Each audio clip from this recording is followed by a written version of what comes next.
Hi, I'm Tracy Dean with the U.S. Army Combat Capabilities Development Command's Army Research Laboratory.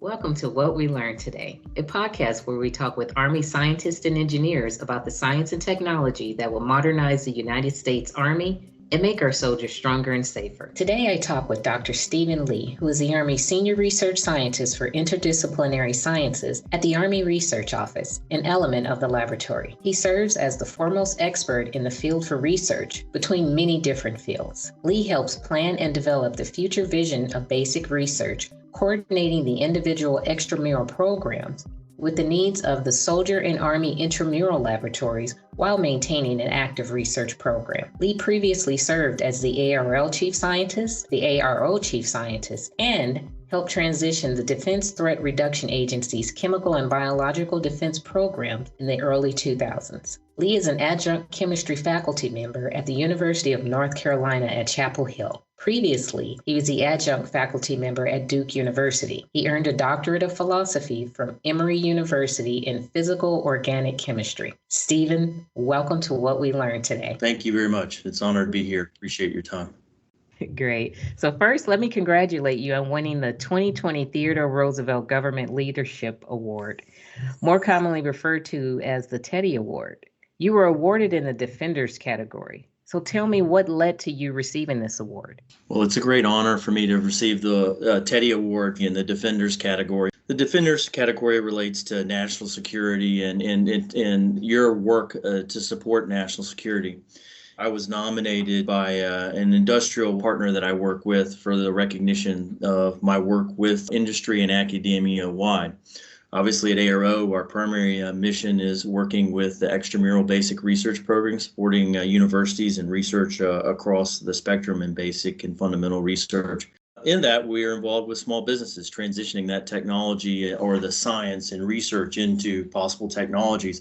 I was recognized for my work to transition research from universities to small businesses and then ultimately into the laboratories and into major programs of record. Specifically in this case, this year we had the transition of the CEDAS program, the Chemical Indicator Decontamination Assurance Spray, to the program of record and fielding to the Big Green Army. And I was also recognized for my work with small business innovative research programs, supporting military working dog related research that I'm also involved in, where we transitioned hearing and protection and eye protection to the military working dog. So those combined efforts, which I've been working on for a couple of years, really culminated this year to products getting out to the soldier.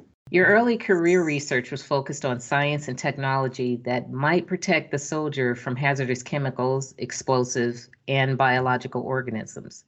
Please explain to a non-scientific person what exciting chemistry and research you have conducted and how that has impacted the soldier.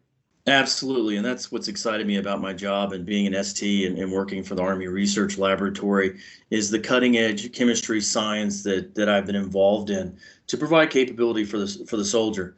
So my background is, while I'm in the interdisciplinary ST, my background is actually with respect to chemistry, organic, physical organic, inorganic chemistry, and those are the kinds of things I had been involved in my early career at ARO running a chemistry program.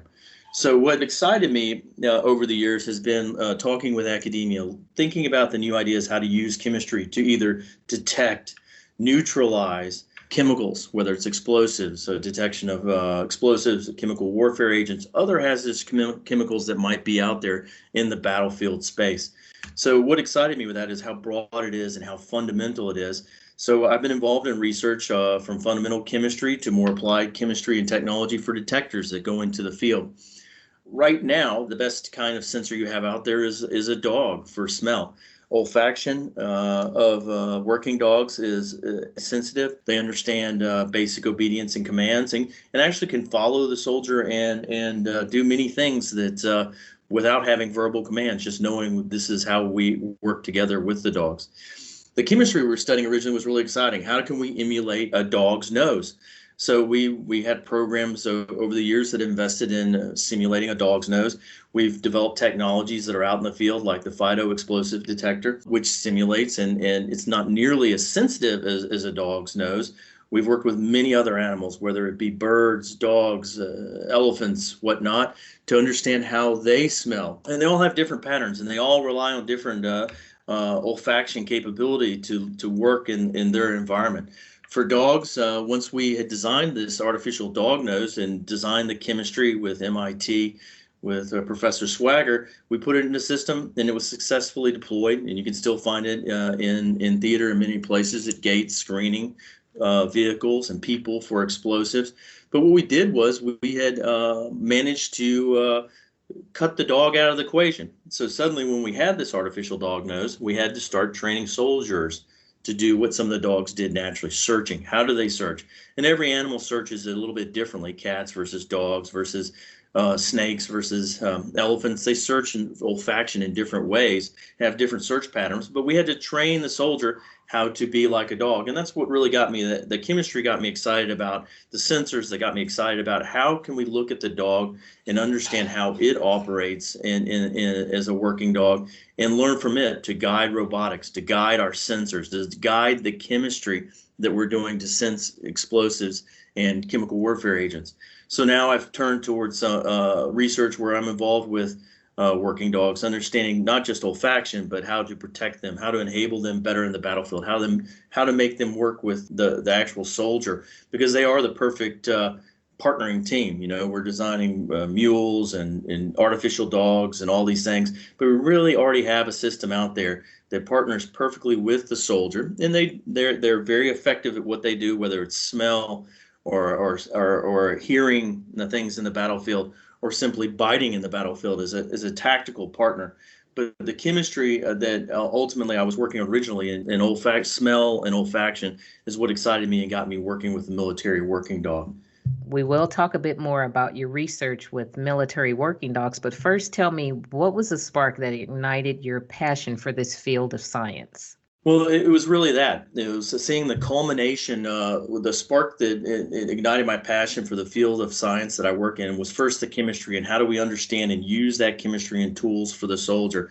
And then when I got to see the impact of, for example, the FIDO system or the chemical agent detection kit that we fielded to the soldier into the National Guard units, what really excited me then was, well, wow, we've really got this new chemistry. What's the next step in using this chemistry more effective?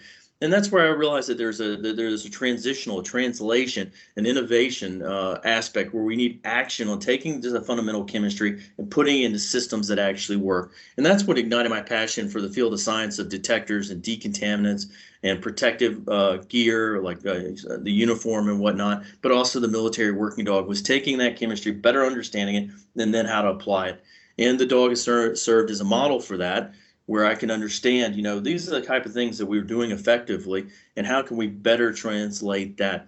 So a lot of my work is hands-on with the soldier. So I'm often on Teams calls. I'm often on calls with actual soldiers out in the field and getting their feedback on the sensor systems, getting their feedback on what they really need, and then going and identifying that transition, that partner that has the innovative idea that can solve their problem. It falls in a gap between traditional basic and applied research and transition into an exciting area where you can look at picking up low-hanging fruit of technological solutions that might have been used for something else that we can repurpose to help the soldier. And that's what gives me my passion, is going out and finding ideas, technology, science, providing the foundations of good, rigorous detectors, decontaminants, protective ensembles. Great transition into our next part of the discussion. So let's talk about your research with military working dogs. What is the purpose of this type of research, and how can it ultimately benefit the soldier of the future? So, you know, for thousands of years, dogs have been working in a military setting with the soldier, with security, different operations. You can go back 2,000 years and see drawings of units of other foreign militaries using dogs, whether it was for defensive positions or it's for a medical rescue, of finding wounded soldiers like in World War I, and bringing people to those wounded soldiers so they could be treated. You know, we've had a kind of a co-evolution with dogs over approximately 40,000 years, where they have become a perfectly autonomous system that operates with us, understands us. In fact, there's some research out there that shows that they at a younger age can better understand than human infants some of the things, cues that come from people, like pointing. Many animals don't understand pointing, almost none at all, except for humans and dogs. So what got me excited in this particular area is the different things. There really isn't solutions, or there isn't a research program that addresses the needs of the military working dog and the soldier working with that dog. There is no program of record out there that does this kind of research. But ARL has a significant knowledge and expertise that could use to augment the working dog. In particular, microelectronics is a good example. In the commercial impacts of that are small cell phones, the cameras in them, the small electronics, the battery work ARL's done over the years, the computer work, the computational work that's happening has empowered small electronics out there. So while we're building these robotic systems, mules and cheetahs and dogs, and we're using these power systems, why not apply these same things as a low-hanging fruit target to the military working dog? So now we can put cameras, we can put lightweight body armor on dogs, we can begin to empower that working dog with that electronics and new materials that we've developed, whether it's for protection, armor, or whatnot. So what I've been doing is looking at it. I started in the smell and olfaction area of understanding how dogs smell explosives and drugs and those kinds of things. And I've spent a lot more talking to the user about how can we make this dog more effective. And what you see is the dog is an invaluable tool for many agencies, not just the Army or DOD, but for Border Patrol, for TSA at airports. So how can we make that dog more effective? Let's take technology and science to look at it. So we spend a lot more time on hearing protection, eye protection, cameras and different gear we can add to the dog, harnesses and collars, smart collars, smart harnesses. How can we better monitor and engage the dog and enhance its performance? So we've got everything from eye protection to hearing protection to augmented reality for canines, so we can better interact. Things that we've developed for other purposes, repurposing them and helping protect the dog. New booties with advanced materials that protect their feet in situations that might damage their feet. Protective coverings that, and transportation kennels that are air conditioned, that can protect in a chem bio environment. So there's many things that we are looking at now at the fundamentals, and not just dogs, but looking at other animals and seeing how we can be inspired by how they, through biomimicry, how they search, how they sense, how they interact in the real world. There's a lot we can learn from that. If I drop a dog into a room and ask it to search, it runs around in a pattern very fast. If I ask, let's pick an elephant. If I drop an elephant in the room and ask it to search, it's going to search in a different way from the dog. So those are different search algorithms. How can we understand them? How can we take those to the soldier? And ultimately, we will take these to the soldier. Here's the idea. I did this already. We developed an artificial dog nose. Well, where are we going to look for the explosives? So we did research to understand if the explosives is in this corner or in a bag. Look at the bag. Where do you look at it in a car? You look at the wheel well, you crack the window, you look in the trunk, in certain spaces where the explosive vapor would accumulate. Same thing with the robotic systems. We need to understand and take what we're learning from dogs and transition that to the robotic systems, where there's an unmanned ground vehicle that can search a room. Well, how's it going to search? Is it going to search like a dog does, very fast? Maybe it's not capable of. So how does a bird or a snake or even an elephant search the room? We can use those inherent and understand those inherent search algorithms to enhance those tools for the warfighter, not just the dog, but the robotics and all the other things that go with them as we develop more sophisticated sensors. The FIDO system, is that a part of the algorithms that you're building upon? So the FIDO explosive detector is a product that was originally produced by Nomadics. It comes out of research on amplifying polymers at MIT under Professor Tim Swager. The chemistry, and that's interesting. The chemistry was developed to find TNT. It's very effective. It's an amplifying polymer, so one TNT molecule creates a big signal. Nomadics is a small business using the Small Business Innovative Research Program, partnered with Tim to make the FIDO explosive detector. So it's an artificial dog nose. It was a collaboration of the Army Research Laboratory with ARO and DARPA, and ultimately matured to a detector, a handheld detector that you can find at one time in airports, probably over $100 million worth of sales for that particular product.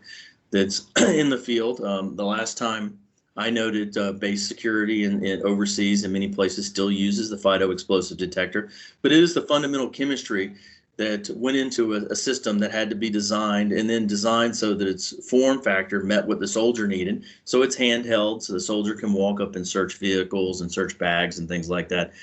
And then we literally had to teach them how to be like the dog. This is where you're going to search to find the explosives. Okay, so to the extent that you're able to share, what key initiatives of your research should we be aware of? In my own research, what really excites me right now is that empowering of the military working dog. Obviously in the current COVID situation right now, the COVID has dramatically impact how we do things. There's research out there that continues in olfaction for dogs to sense patients that might have COVID or symptoms of COVID. So that's an exciting initiative that's going on out there that I'm on the periphery of. I think really it is a step back and look at, for me, the key initiative is step back and look at the military working dog. Do you have, across your laboratory, do you have research you're doing that might help enhance the capability of that dog? Eventually we'll pull our robotics and it'll get closer to emulating a working dog, and it can do things in situations that dog can never do, like walk into a burning building. So hopefully we'll be able to leverage back and forth. But if you have technology and research out there, I'm interested in taking that research and your ideas and applying it to unique problems of the military working dog. Now also with the COVID response, I wrote a handbook a few years back on decontamination of chemical and biological warfare agents. And right now I've been doing also a lot of leveraging of that kind of chemistry and physics to cleaning up after COVID, whether it's using UV light sources, of which ARL has a very strong program in UV light sources, to clean surfaces, whether it's reactive powders or wet chemistry that you can use to clean a surface and decontaminate. Those kinds of things have gotten much more exciting, including applying that to the military working dog. Because if the dog, particularly with police, if the dog's out there interacting with the public, these people might have be shedding virus. So how do you clean the dog more securely and that sort of thing? So those are some of the key initiatives that I've got going on in my research. This is my personal research. Obviously, from the Army Research Office perspective, I have a great deal of emphasis on how do I help those program managers with an ARO identify new areas, whether it be physics, life sciences, chemistry, materials, electrical engineering, mathematics, and whatnot. All those particular areas, I'm helping identify opportunities and encouraging them to find those exciting research opportunities in academia that will lay the foundation for the future soldier. So let's talk a bit about multi-domain operations. We've heard a lot about multi-domain operations over the last few weeks. So this is the Army's new way to fight and win in the future. So what will research in military working dogs bring into this fight? That's the reality of it. The military working dog, a tactical military working dog, provides sensor information that will feed into that multi-domain operations across the whole scale. Because suddenly you have an extra set of eyes and an extra set of hands, teeth, to reach out and across the battlefield. What we're doing right now is integrating the military working dog into the ATAC system that is used by the special operations community. So on a broader sense, across the battlefield, the leaders and the units will be able to see and engage with the military working dog sees, what the military working dog hears, and use that as an enhancing tool that is autonomously supporting the soldier as they're moving into combat operations.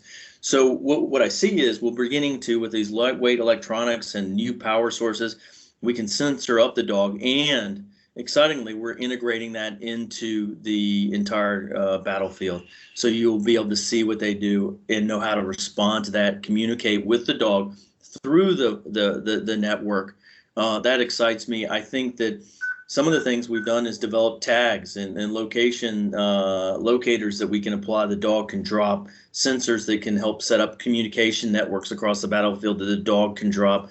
And we've already beginning to integrate those into the broader comms across the multi-domain operations. Okay. So across the Army, there are less than 50 senior research scientists, known as STs, who serve as general officer equivalents, advising leadership on science matters. What do you see as the best practice for the ST community as a whole?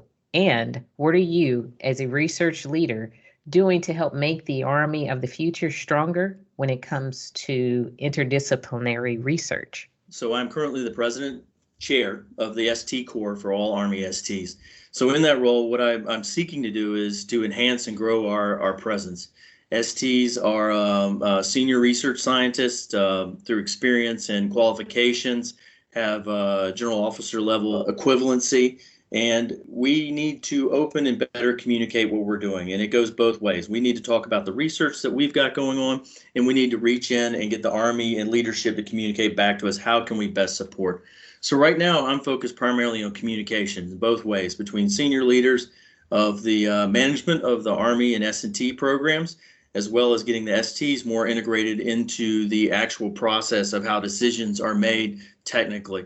So right now, as the ST Corps chairman, we're having regular meetings with different stakeholders, different programs across Army Futures Command, CCDC, to communicate what it is the STs actually do. What are their research expertise and knowledge that they have? How can we integrate them back into the CFTs if they're not integrated into the CFTs? How can we get them back and integrated into the essential research programs of ARL if they're not that tightly integrated? So I see it mostly in my role as a communications generator that's going to be in centralizing, getting the ST Corps excited about what is happening across the Army, explaining it to them, whether it's Project Convergence or it's a Catalyst Pathfinder, getting the STs to mentor, communicate both directions, up and down the chain of command, all the way to the bench level scientists, to junior scientists, up to the 2, 3, 4-star generals about the science we're engaged in, helping review the process, getting us more visible. It's often easy to not be comfortable in your research bubble where you're working on your research projects, but what I want to do is grow, and I believe the ST Corps has changed over the past 20 years, but we want to have a better and stronger, more impactful process, which we engage Army leadership all the way from the top down to the bottom in the trenches. And I think they were ultimately a valuable resource. We were brought on board to have those communications. We had been successful in our research in a wide-ranging different areas. So, I see it as an opportunity as a Corps to give back to the Army and, raise the profile of the science and research. Perfect segue into our next question, which is, given the collective intellect of the ST community, how does this group make America's Army stronger? Well, each one of the individual ST positions and how they're selected have changed over the years, but they're traditionally related to important areas of research in the Army: energetics, propulsion, electronics, mathematics, things that are core foundational aspects of maneuver and support and fires that we need to enhance the Army's capability. So what I'm hopeful is if we can, while we're each as our own and we're engaged at different levels as individuals from the STs in our own organizations, we can broaden that technical expertise and apply it to new areas and communicate with other parts of the Army about what it is that the STs as a community can do, serving as review panels for programs, providing input, providing analysis of alternatives in research and different thoughts that aren't constrained by the necessary management of people and organizations, because we don't do that as STs, but really getting deep down into the science, the art of research and technology for the soldier. Okay, so in your role as senior research scientist for interdisciplinary research, how do you think we're doing making new discoveries, pushing the boundaries of science and technology for future American soldiers? I think that we're doing fantastic. I think that the Army and the programs we have the agility and the funding and the structure. There could always be more of all of that to accomplish goals to better protect and empower the soldier and empower the Army. Absolutely. We've got the long-term, we've protected in the long-term view for basic research for the future soldier. We've got the expertise now to help protect in the midterm and now help protect the soldier. Things that we were doing 20 years ago are truly in the hands of the warfighter now. So, I think our role in interdisciplinary is looking at the edges of science. Where can I bring different scientific approaches together to empower a new capability, a new technology, or simply just change how the soldier operates? Can we do something different, better? That's what I'm really excited about, and that's where you're going to be pushing the boundaries of fundamental science and technology and creating new things. And that's really one of the things I'm doing, like for the working dog is a key example. I'm taking edges of electronics and battery power and fabrics and materials, and they're already being done for the soldier, whether it's for the kit that they wear, and reapplying them in a way to the military working dog. How can I take that and adjust it and use it to enhance robotics? How can I learn from robotics, and feed back to the dog? So those are the kinds of things on the boundaries of individual areas of science and technology, looking at innovation, looking at changing that to action, innovation, where you're acting on the innovation. That really excites me. And I think that's where we're going to get new discoveries for the future soldier that are really going to pay off. Excellent. Senior Research Scientist for Interdisciplinary Sciences, Dr. Stephen Lee. Stephen, thank you for taking time today.